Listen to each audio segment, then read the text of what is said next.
I always thought my life with Emily was something solid, like a house built on stone. We'd been married 12 years, and I'd spent every one of them trying to be the man she deserved. Steady, reliable, attentive. I'm Daniel, a 38-year-old architect who spends too much time sketching buildings and not enough noticing the cracks forming at home. Emily was a freelance photographer, her days filled with chasing light and framing moments I'd never see. She had this wild energy, a spark that drew people in, and I'd always been proud to be the one she came home to. Our little world in Portland was quiet. Our Craftsman house, our golden retriever Max, our Sunday coffee runs. It wasn't perfect, but it was ours, or so I thought. The first hint came on a Thursday in October, when the leaves were turning and the air smelled like rain. Emily had been distant for weeks, her laughter rarer, her eyes avoiding mine. I chalked it up to her latest project, a photo series for some gallery downtown. She'd been spending late nights in her studio, a converted shed in our backyard, and I didn't question it. She needed space to create, I told myself. But that Thursday, I found her phone on the kitchen counter, buzzing with a message that wasn't meant for me. "Can't wait to see you again," it read, from someone named Jay. No last name, no context, just that. My stomach twisted, but I didn't confront her. Not yet. I wanted to believe it was innocent, a client or a friend. I put the phone down and waited, watching her through the window as she hunched over her camera in the shed, oblivious to my growing unease. Over the next few days, I became a man I didn't recognize. I checked her phone when she showered, scrolled through her emails when she slept. Nothing concrete, just fragments, deleted texts, vague replies, a calendar entry for J meeting at a cafe I'd never heard of. I started noticing things. Her perfume lingering on clothes she hadn't worn with me. Her sudden interest in yoga classes she never talked about. I didn't sleep. I'd lie there, staring at the ceiling, imagining her with someone else. Someone named Jay. Someone who wasn't me. I didn't know who he was yet, but I knew he existed. The worst part? She didn't even seem to care if I found out. She'd smile at me over breakfast, her hazel eyes bright, and I'd wonder if she was thinking of him. I decided to follow her. It was a Tuesday, gray and damp, and she said she was meeting a client downtown. I called in sick, parked my truck a block from the cafe she'd marked in her calendar, and waited. She walked in at 2:17 p.m., her red scarf trailing behind her like a flag. I watched through the window as she sat across from a man, tall, broad-shouldered, with dark hair and a laugh I could hear from the street. He wasn't a client. Clients don't touch your hand like that, don't lean in close enough to whisper. I gripped the steering wheel until my knuckles ached, my breath fogging the glass. I didn't storm in. I just watched, memorizing him, letting the betrayal sink into my bones. His name was Jacob, I'd learn later. Jacob Hargrove, a real person, a carpenter she'd met at an art fair. But in that moment he was just Jay, the man tearing my life apart.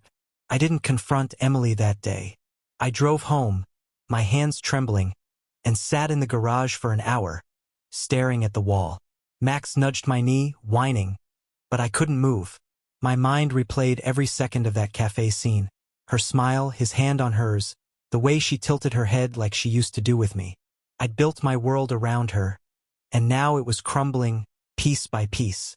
I needed proof, something undeniable, before I let the rage take over.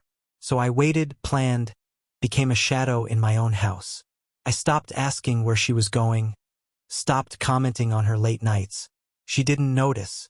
She was too wrapped up in whatever she had with Jacob. I started digging. Jacob Hargrove wasn't hard to find. Portland's small enough that a carpenter with a decent reputation leaves a trail. He had a website, a Facebook page, even an X account where he posted photos of his work. Custom tables, bookshelves, a cedar bed frame that made my gut churn. Was that where they met? Did she lie on that bed, laughing with him, while I was sketching blueprints at the office?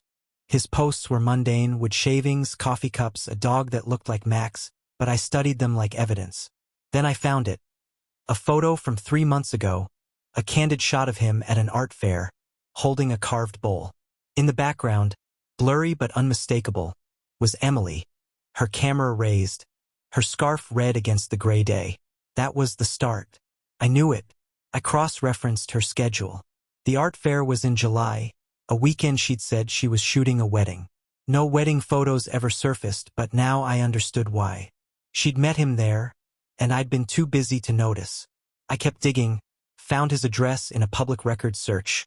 A loft in the Pearl District, all exposed brick and big windows.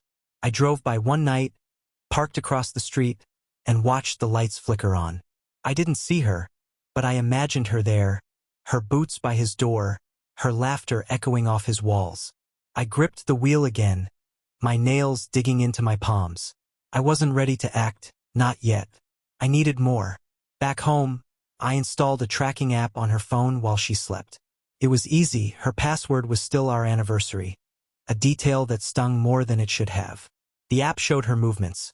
Home, studio, cafe, then a cluster of pings at Jacob's loft. Late at night when she told me she was working, I didn't sleep that night either. I sat at my desk, sketching a house that didn't exist, while the app blinked red dots across a map of my betrayal. She came home at 3 a.m., smelling of sawdust and something floral, and kissed my forehead like nothing was wrong. I smiled back, my jaw tight, and said good night. The next week was a blur of pretending. I cooked dinner, her favorite roasted chicken with rosemary, and asked about her day. She talked about light filters and exposure times, her voice light, her lies smooth. I nodded, chewed, watched her hands move as she spoke. Those hands had touched him. I knew it now. The tracking app confirmed it. 3 visits to Jacob's loft in 4 days, each one longer than the last. I stopped eating much. My shirts hung loose, my eyes sank into shadows, but she didn't notice. She was too busy living her double life. I needed to see it for myself. Not just the dots on a map, but them together. So I followed her again, this time to his place. It was a Friday night, cold and clear, the city buzzing with weekend noise. I parked 2 blocks away, pulled my hood up, and walked to his building.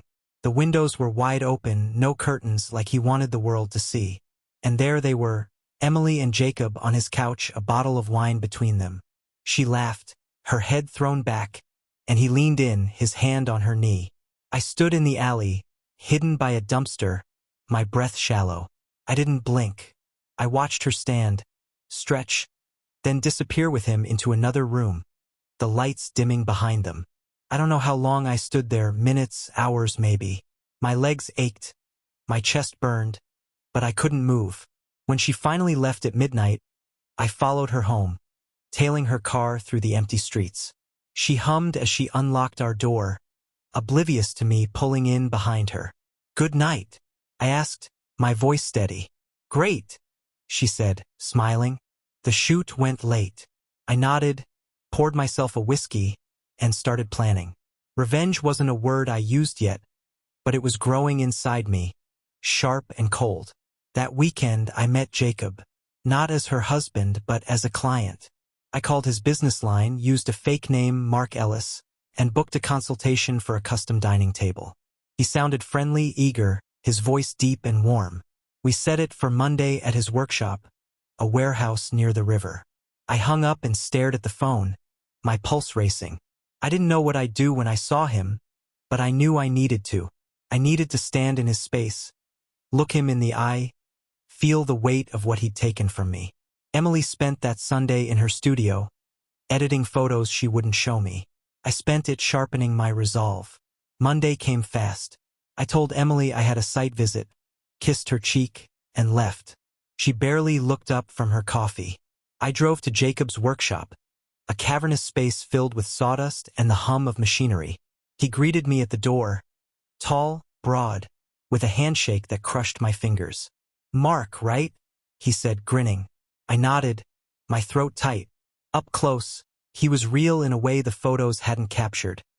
Calloused hands, a scar above his eyebrow, a confidence that made me feel small. We talked tables, oak, 8 feet, minimalist, and I played along, sketching ideas on a notepad while studying him. His laugh was loud, his movements easy. I hated him more with every word. The workshop was chaos. Tools scattered, half-finished projects leaning against walls. I spotted a photo pinned to a corkboard. Him and Emily, arms around each other, smiling at some outdoor market. My pencil snapped in my hand. "You okay?" he asked, glancing over. "Fine," I said, forcing a smile. "Just thinking." He nodded, went back to measuring a plank, and I kept watching. There were traces of her everywhere.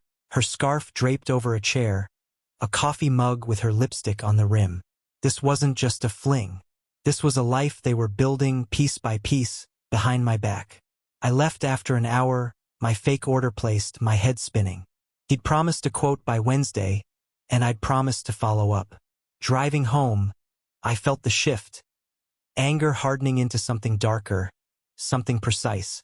I stopped at a hardware store, bought a burner phone, and spent the afternoon researching. Not Jacob, not yet, but Emily, her accounts, her habits, her secrets. The tracking app wasn't enough anymore. I needed leverage, something to twist the knife when the time came.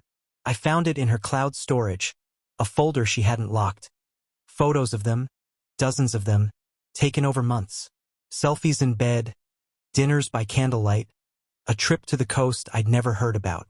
My hands shook as I scrolled, each image a punch to the gut.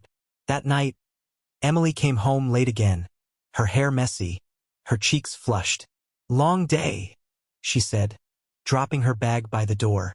I poured her a glass of wine, watched her drink it, and asked about her project. She rambled, her lies thinner now, like she didn't care if I believed them. I didn't push. I smiled, nodded, let her think I was still the fool. But inside I was building something, a plan, a reckoning. Jacob's face flashed in my mind, his grin, his hands on her. I'd use him, I decided, not just to hurt her, but to destroy them both. The next few days were a game of patience. I went to work, drew my buildings, came home to Emily's half-truths. The burner phone stayed hidden in my truck, a tool for what was coming. I kept tracking her. More visits to Jacob's loft, more nights she didn't explain. I stopped asking where she'd been. She stopped pretending it mattered. We were roommates now, sharing a bed but not a life. Max sensed it, pacing between us, his whines the only sound in the silence. I fed him, walked him, let him sleep on my side of the couch. He was mine now more than she was. Wednesday, Jacob texted the burner with his quote. $2, $800 for the table, delivery in 6 weeks. I replied as Mark, friendly and vague, asking for a follow-up meeting. He agreed, set it for Friday at his workshop. I spent the interim gathering pieces, her photos, his posts, their overlapping lies. I found an email she'd sent him, buried in her trash folder. "Can't wait for Saturday. Dee won't suspect a thing." Saturday was tomorrow, and I hadn't suspected, not until now. I checked the tracking app. Her phone had pinged at a hotel downtown last Saturday, a place we'd never stayed. I called the hotel, posed as a confused husband looking for a lost receipt. The clerk confirmed. Emily Carter, checked in with a man, one night, paid in cash. My vision blurred, but I thanked him and hung up. Friday, I met Jacob again. He was chatty, showing me with samples, oblivious to who I really was. I asked about his life, casual, offhand, and he mentioned a girlfriend, a photographer. "She's amazing," he said, his eyes lighting up. "Keeps me on my toes." I nodded, my stomach churning, and pointed to the scarf on the chair. "Hers?" I asked. He laughed, said yeah, she'd left it last week. I touched it, felt the fabric she'd worn around me, and smiled. "Lucky guy," I said. He grinned, clueless.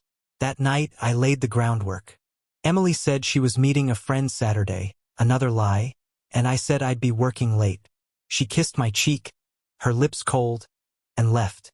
I waited 10 minutes, then followed the tracker to the hotel. I didn't go in. I sat in the parking lot, watching her car, imagining her with him in some room above me. My hands gripped the burner phone, my mind racing. Revenge wasn't enough anymore, I wanted ruin. I dialed a number I'd found online, a private investigator I'd vetted. "I need dirt," I told him. "On 2 people. Deep, fast, and quiet." He asked for names, addresses, details. I gave him everything. The game was on. The private investigator's name was Ray, a gruff man with a voice like gravel and a handshake that felt like a warning. We met Sunday morning at a diner off the highway, the kind of place where the coffee's bitter and the booths are sticky. I slid him a folder, Emily's photos, Jacob's address, the hotel receipts I'd pieced together. He flipped through it, his eyes narrowing, and asked what I wanted. Everything, I said. Their secrets, their habits, their weaknesses. He nodded, named his price, $5,000, half up front, and promised results in a week. I paid him in cash, my savings dwindling, but I didn't care. This wasn't about money anymore. Emily was different that Sunday, brighter, like she'd shed a weight I couldn't see. She hummed while watering the plants, her fingers brushing the leaves, and I watched her from the kitchen, sipping whiskey I didn't taste. The tracker showed she'd spent 6 hours at the hotel with Jacob, leaving at 2 a.m. I imagined them tangled in sheets, her laughter filling a room that wasn't ours. She caught me staring and smiled, asking if I was okay. Just tired? I lied, smiling back. She didn't press. She never did anymore. Max whined at my feet, sensing the storm I was hiding, and I scratched his ears, promising him we'd get through this. I kept up the charade, work, dinners, small talk, while Ray worked in the shadows. I met Jacob again as Mark, finalizing the table order, shaking his hand like we were friends. He showed me a new project, a rocking chair he'd carved for someone special, and I knew it was for her. The scarf was still there, draped over a workbench now, a taunt I couldn't ignore. I asked about his girlfriend again, fishing, and he grinned, said she'd been over last night, helping him sand it down. She's got an eye for detail, he said. I nodded, my jaw tight, picturing her hands on the wood, on him. I left with a deposit paid and a promise to pick up the table in a month, my mind already elsewhere. Ray called Wednesday night. Got something, he said, and we met at a park near the river, the air cold and damp. He handed me a manila envelope, photos, timestamps, notes. Emily and Jacob at the hotel, at his loft, at a bar downtown. But there was more. Jacob wasn't just a carpenter. He had a record: fraud 2 years back, a scam involving fake furniture orders. He dodged prison, paid a fine, kept it quiet. Ray had dug deeper. Jacob was still running small cons, overcharging clients, pocketing deposits for work he never finished. Emily didn't know, Ray said. She thought he was legit. I stared at the photos, her smile frozen in grainy black and white, and felt the first spark of a plan. I didn't sleep after Ray's drop. I sat in my office, the envelope spread across my desk, Max curled at my feet. The photos were a timeline, her leaving our house, meeting Jacob, disappearing into his world. The fraud angle was gold, a crack I could widen, but it wasn't enough. I wanted her to feel what I felt, the slow bleed of trust turning to ash. I needed something personal, something to twist the knife. Ray's notes mentioned Jacob's ex-wife, Tara, divorced 3 years ago. She lived in Salem, an hour south. I called her Thursday morning, posing as a journalist researching small businesses. She agreed to meet, her voice sharp, like she'd been waiting for someone to ask. Tara was a wiry woman with tired eyes and a smoker's rasp. We sat in her cluttered living room, a toddler's toys scattered around, and she didn't waste time. Jacob's a liar, she said, lighting a cigarette. Cheated on me with half the town. Drained our savings on business ventures that never panned out. She showed me bank statements, thousands gone, funneled into accounts he'd hidden. He'd left her broke, pregnant, and furious. He's charming, she warned. Uses it to get what he wants. I asked if he'd ever been faithful. She laughed, a bitter sound. Not a day in his life. I left with her number and a promise to keep her posted, my mind churning. Emily noticed my distance that week, asked if work was stressing me out. I said yes, kept it vague, and she dropped it. Friday, she left for yoga, the tracker pinging at Jacob's loft. I called Ray, told him to tail them, get more. He sent photos Saturday, her car outside his place, them walking Max together like a family. My dog, my wife, his hands on both. I gripped the phone until the screen cracked, then poured another whiskey. Tara's words echoed. Jacob used charm like a weapon. I'd use it back, turn his game against them. I started small. Using the burner, I texted Jacob as Mark, asking about a rush order, hinting at a bigger project. A whole dining set, cash up front. He bit, eager, suggesting we meet Monday. I agreed, then called Tara, asked if she'd help. For what? She said. Revenge, I replied. She paused, then laughed. Count me in. I didn't tell her everything. Just enough. She'd play a role later. A wild card they wouldn't see coming. I hung up, staring at Emily's scarf in my truck, the one I'd taken from his workshop. It smelled like her, like him, like the life I'd lost. Monday's meeting with Jacob was a dance. I arrived at his workshop, cash in hand, playing Mark to the hilt, eager client, loose wallet. He showed me sketches, talked finishes, his grin wide. I upped the ante, $10,000 for the set, half now, half on delivery. His eyes lit up, greed overriding caution. You're serious? He asked. I nodded, counted out the bills, watched him pocket them without a receipt. Ray had warned me, he'd take the money, delay the work, disappear if he could. I didn't care. I needed him hooked, invested, blind to the trap. We shook hands, and I left, his laughter trailing me out the door. Emily came home late that night, her hair damp, her excuse flimsy. Studio flooding, she'd said. I didn't challenge her. I cooked pasta, poured wine, asked about her day. She talked around it, her eyes darting, and I let her think I bought it. The tracker showed she'd been at Jacob's, not the shed. Ray's latest report confirmed it. 3 hours there, lights off when she left. I smiled through dinner, my mask perfect, while inside I plotted. The cash was step 1, a leash to pull him closer. Step 2 was Emily's pride, her art, the thing she valued most. I hacked her cloud again that night, found more photos, her and Jacob at a gallery, her work on the walls, him beside her like a partner. The metadata showed dates, locations, a whole life I'd missed. I printed them, stashed them with Ray's envelope, and called him. Follow her to the next exhibit, I said. I want names, buyers, everything. He grunted assent, and I hung up, staring at her camera on the counter. She'd always said her art was her soul. I'd make sure it betrayed her too. Saturday, she left for the gallery, dressed sharp, her portfolio under her arm. I followed at a distance, parked across the street, watched her greet Jacob inside. They mingled, laughed, her hand on his arm. Ray was there too, snapping shots. Clients, critics, her beaming as they praised her work. I didn't go in. I sat in my truck, the scarf in my lap, and waited. Ray texted later, 2 sales, for $1,000 each, buyers' names attached. I smiled for the first time in weeks. Her success would be the bait. The plan took shape over the next few days. A machine with gears I could feel clicking into place. Ray's photos from the gallery were a goldmine. Emily glowing, Jacob at her side, buyers handing over checks. I researched them, wealthy collectors, the kind who'd pay more for a story. I called Tara again, laid out the next piece. He's got a new Mark, I said, meaning me as Mark, and a girlfriend who doesn't know his past. Tara laughed, said she'd play along, meet him as a client too. I gave her a script, flirt, flatter, hint at a big order. She'd keep him busy, distracted, while I worked on Emily.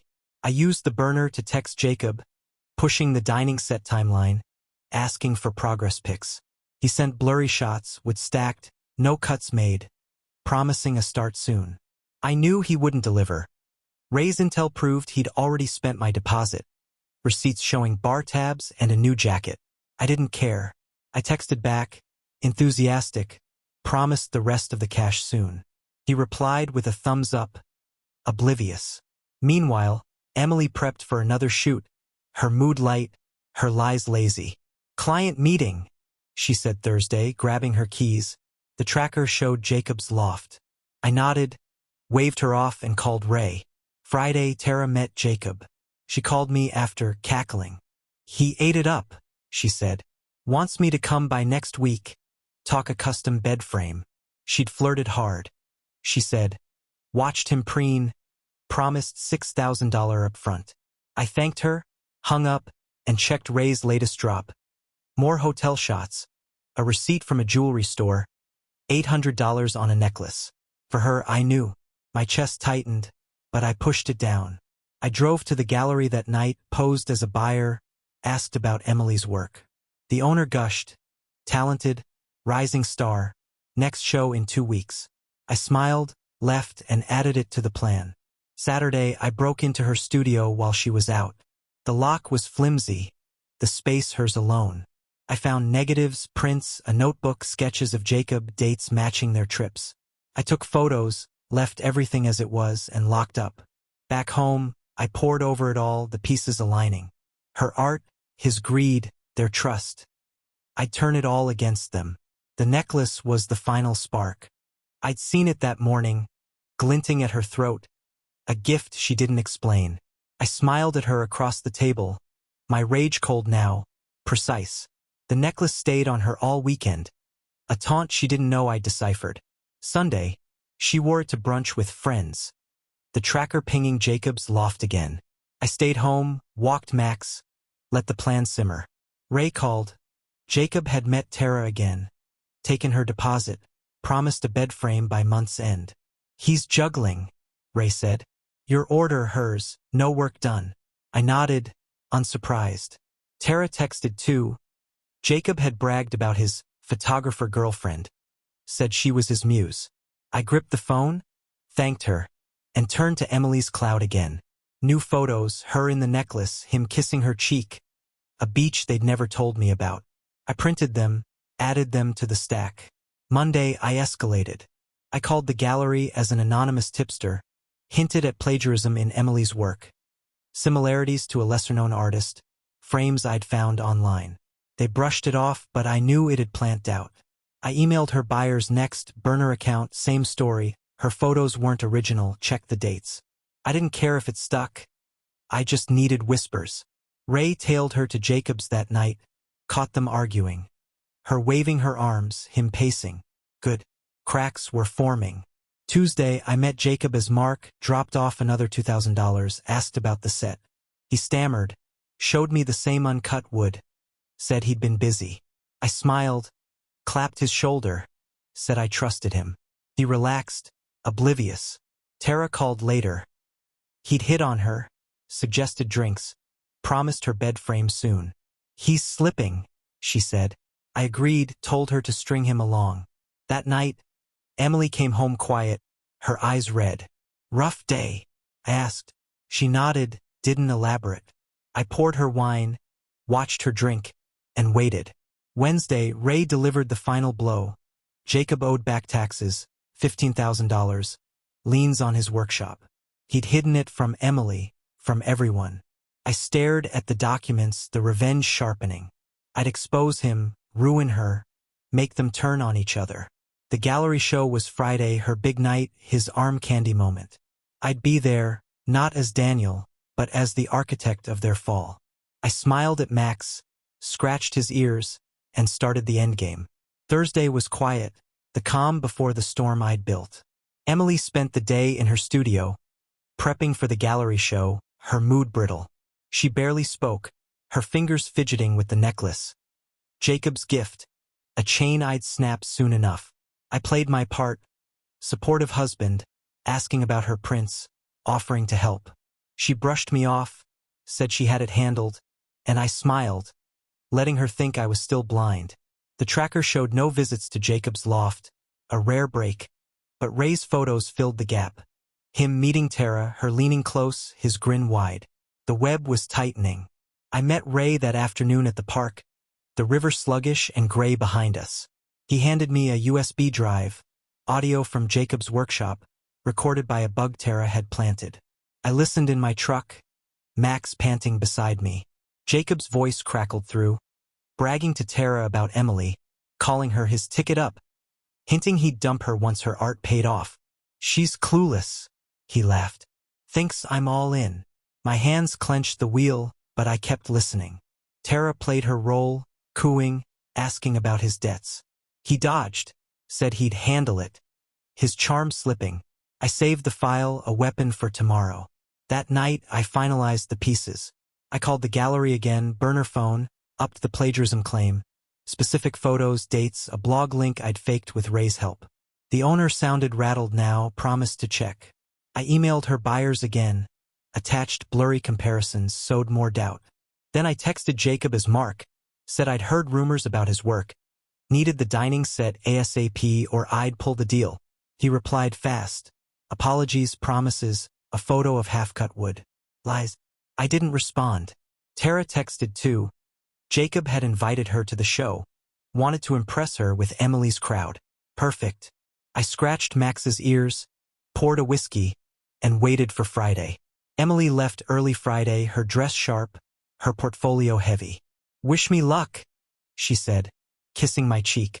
Always, I replied, my voice steady. She didn't see the storm coming. I watched her drive off, the tracker pinging downtown, then dressed. Dark suit, new glasses, a stranger's face. I'd be at the show not as Daniel, but as the shadow pulling strings. The necklace glinted in my mind, a tether I'd used to choke them both. The gallery was packed when I arrived. Art types in black, wine glasses clinking, Emily's photos lining the walls. I slipped in, a ghost among the chatter, my glasses fogging from the heat. She stood near the center, radiant, the necklace catching the light. Jacob was beside her, arm around her waist, playing the proud boyfriend. I stayed back near a print of hers, a beach shot, the same one from their secret trip. Ray texted, gallery owner asking questions, buyers whispering. The seeds were sprouting. I mingled, posed as a critic, asked about her work. Stunning, I said, loud enough for others to hear, then quieter. Reminds me of someone else's stuff, older, obscure. Eyes turned, murmurs spread. Emily didn't hear, too busy smiling for a buyer. But the owner did, her face tightening. I moved on, found Jacob, clapped his shoulder as Mark. Nice turnout, I said. He grinned, oblivious, offered me a drink. I took it, asked about the dining set. On track, he lied, his eyes darting. I nodded, sipped, let him sweat. Tara arrived then, heels clicking, her dress tight. She made a beeline for Jacob, kissed his cheek, gushed about his talent. Emily froze, her smile faltering. I watched from the corner, the crack widening. Tara played it up, touching his arm, laughing too loud, calling him, my carpenter. Emily's jaw tightened, but she kept her poise, greeting guests, her eyes flicking to them. I texted Ray, drop the audio now. He'd rigged a speaker near the back, low enough to blend with the noise. Jacob's voice leaked out. His boasts, his plans to ditch her. Heads turned, confusion rippling. The owner approached Emily, whispered something, handed her a phone. My fake blog, I guessed. Emily's face drained, her hand clutching the necklace. Jacob didn't notice, too busy with Tara, until a buyer asked him about that voice. He laughed it off, but the room shifted. Eyes narrowing, whispers growing. I stepped closer, caught Emily's gaze, let her see me, really see me, for the first time that night. Her breath hitched, recognition dawning, but I turned away, leaving her to drown in the mess I'd made. The gallery turned into a slow-motion collapse. Emily excused herself, slipped into a back room, her portfolio abandoned. Jacob stayed out front, Tara clinging to him, his grin fading as the audio looped. His betrayal loud enough now to cut through the crowd. She's clueless, he'd said. And there she was, hearing it, her world unraveling. I didn't follow her. I watched Jacob instead, his charm cracking as buyers pulled back, the owner hovering, phone in hand. Ray texted, cops en route, tax liens reported, anonymous tip. My doing. I found a corner, sipped my drink, let it play out. Tara leaned into Jacob, whispered something, and he laughed, nervous now. A guest asked about Emily's photos. Plagiarism rumors? Were they true? The owner stammered, Jacob deflected. but the damage was done. 2 uniforms walked in, headed for him, asked to speak outside. His face fell, Tara stepping back, her role done. I caught her eye, nodded, she'd earned her cut. Emily emerged then, eyes red, necklace gone, scanning the room. She saw me again, started toward me, but I slipped out a side door, the night air cold against my skin. I drove to Jacob's workshop, used a key I'd copied from our last meeting. The place was dark, sawdust thick, her scarf still on the bench. I took it, left a note, burner number. Call if you want the truth. He'd find it soon, panic, reach out. Back home, I waited, Max at my feet, the house silent. Emily didn't come back that night. Tracker showed her at a friend's, probably crying, piecing it together. Jacob texted the burner at 2 a.m. Who are you? What's this about? I didn't reply. Not yet. Saturday, Ray called. Jacob's workshop raided. Tax evasion confirmed. Clients filing fraud claims. Emily's show canceled. Buyers refunding, her name mud. I smiled, poured a whiskey, scratched Max's ears. The necklace was in my truck. Dropped in the gallery chaos. Picked up as I left. I'd use it one last twist. Revenge wasn't done, it was just getting personal. Saturday blurred into Sunday, the wreckage settling. Emily texted me, "We need to talk." Short, no apology. I didn't respond. The tracker showed her at Jacob's loft, then a hotel, then nowhere, battery dead or phone off. Ray's updates rolled in. Jacob bailed out, screaming at Tara on the street, her laughing as she walked away. His workshop was locked, assets seized, his cons collapsing. Emily's buyers sued. Her gallery dropped her. Whispers of theft sticking like tar. I sat in my office, the scarf and necklace on my desk, Max snoring beside me, and planned the final cut. I called Jacob from the burner Monday, voice disguised low, clipped. "Meet me," I said, naming a bar near the river, "or the rest comes out." He cursed, agreed, 8 p.m. I got there early, hood up, the necklace in my pocket. He showed up, haggard, eyes darting. "Who are you?" he demanded, sitting across from me.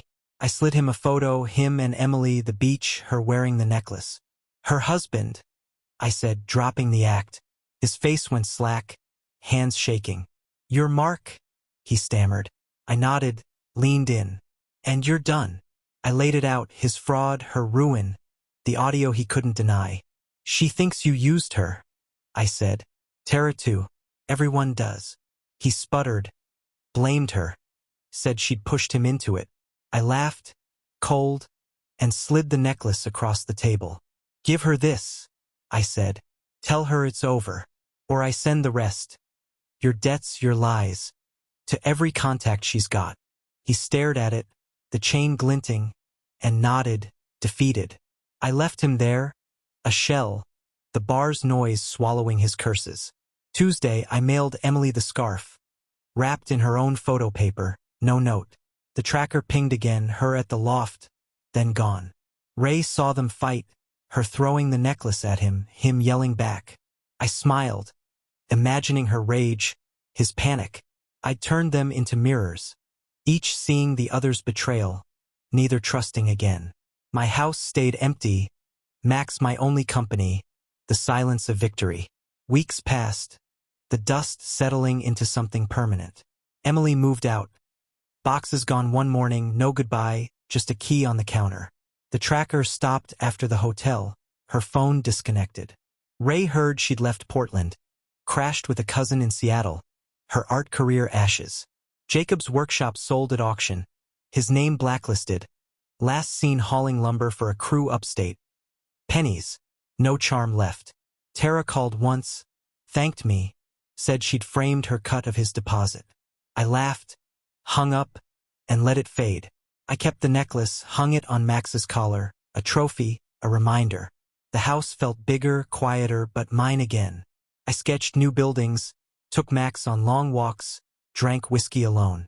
Friends asked about Emily. I shrugged, said she'd found someone else. Left it there. No one pressed. The gallery closed, her buyers moved on, her photos forgotten. Jacob's ex account went dark, his boasts buried. I'd ruined them, not with fists or shouts, but with their own hands, her pride, his greed, twisted until they broke each other. The cruelest part? They'd never know the full shape of it, how I'd played Mark, fed Tara, rigged the gallery, turned their love into a weapon. Emily might suspect, late at night, staring at that scarf, but she'd never be sure. Jacob might guess, hauling planks in the rain, but he'd never find me. I'd vanished from their story, a ghost who'd burned it down. Max nudged my knee, the necklace jangling, and I smiled, the revenge complete. Not loud, not messy, but a quiet, vicious thing, carved from their own betrayal. Spring came, the yard greening, my sketches piling up. I didn't look back. They'd cheated, built a life on my bones, and I'd dismantled it. Piece by piece, lie by lie, until they had nothing left but each other's wreckage. I poured a whiskey, toasted the silence, and let Max chase the sun across the floor. It was enough.